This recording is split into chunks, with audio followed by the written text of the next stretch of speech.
The co-leader of Aberdeen City Council is urging the Home Office to reconsider its decision to move asylum seekers into disused student accommodation. It's understood that a number of people were moved into an empty block in the Rosemount area over the weekend. The Home Office says it's committed to closing all asylum hotels by using more appropriate accommodation.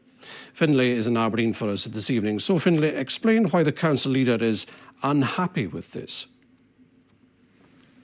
Well, Norman, essentially Christian Allard, as the co-leader of Aberdeen City Council, is unhappy that he never had a say in the decision to move asylum seekers from a hotel into disused student accommodation. Now, truth be told, that's fairly standard practice. The Home Office decides where to house asylum seekers, then they'll notify the relevant authority of that decision. But there's no doubting that this issue of housing for asylum seekers has been one that's ramped up quite significantly in the last few weeks. We've seen protests here in Aberdeen, but elsewhere in Scotland and the UK as well. Now, Mr Allard's been quite clear. He wants Aberdeen to remain a city that welcomes newcomers, but he does have safety concerns of any potential protests that could follow when asylum seekers are moved from the hotels into student accommodation.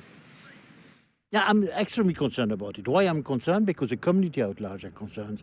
Asylum seekers are concerned.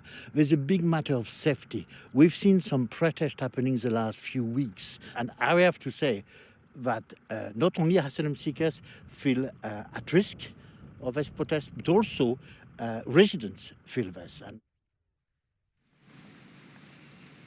Now, the accommodation that asylum seekers are being moved into is in a really urban area. There's lots of homes and businesses nearby. So clearly Mr Allard is worried about the impact of any potential protests and what that could have on the local community. Now, it's worth saying that all of this isn't unique to Aberdeen. The Home Office has committed to closing all asylum hotels. And as well as using disused student halls, industrial and ex-military sites are also being used as temporary accommodation. Finlay, many thanks.